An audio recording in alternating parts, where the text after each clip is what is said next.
ማይክል ከእስር ቤት ወንድሙን በዚህ ቱቦ በኩል እንዲያመልጥ ከሆስፒታል ሊረዳው አሰበና ጓደኞቹን ሰብስቦ ከእስር ቤት ለማምለጥ እየሞከሩ እያለ ቱቦው ተቀይሯል እኮ ብሎ ነገራቸው። ወንድሙም ከሆስፒታል በኩል ሆኖ እየሞከረ ነው እሱን ለማስወጣት ማለት ነው። ማይክል ማይክል ብሎ ጠራው።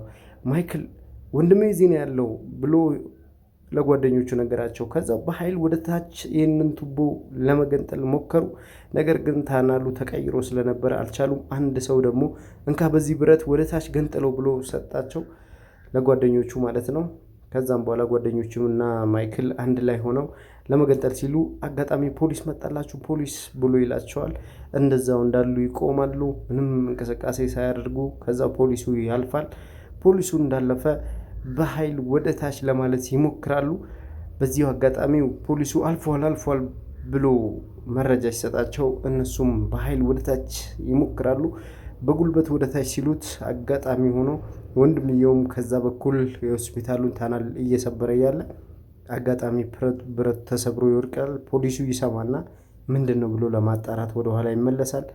ማይክልም በቃ ተስፋ በሚቆርጥ መንገድ ታናሉን ወይንም ብረቱን ሲያየው ማይክል ምንድነው የተፈጠረው ብሎ ይጠይቁታል።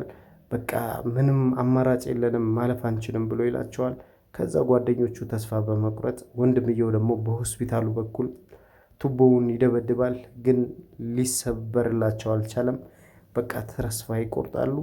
አጋጣሚ ሆኖ አንደኛው ጩቤ ያወጣና ይሄ ሁሉ ስህተት በአንተ ምክንያት ነው፣ መያዝ አልፈልግም፣ ከተያዝኩ መገደላችን ነው፣ ስለዚህ በአንተ ምክንያት ነው ብሎ ጩቤ አውጥቶ ያስፈራረዋል። ማይክል ደግሞ ወንድሙ በዛ በኩል ያለውን ወንድሙን እያየ ተስፋ ይቆርጣል። እናም አንድ ሀሳብ ብልጭ ይልለታል። በዚህ ፈኒ ዴይስ የዩቲዩብ ቻናል ላይ አሪፍ ፊልሞችን እና እንዲሁም ሪያክሽን ቪዲዮዎችን ታገኛላችሁ። ዩቲዩብ ላይ ሙሉ ቪዲዮውን ማየት ትችላላችሁ። ሰብስክራይብ አድርጉና ቤተሰብ ሁኑ። ፈኒ ዴይስ የዩቲዩብ ቻናል። መልካም ቆይታ። ቤተሰብ ሁኑ። ፈኒ ዴይስ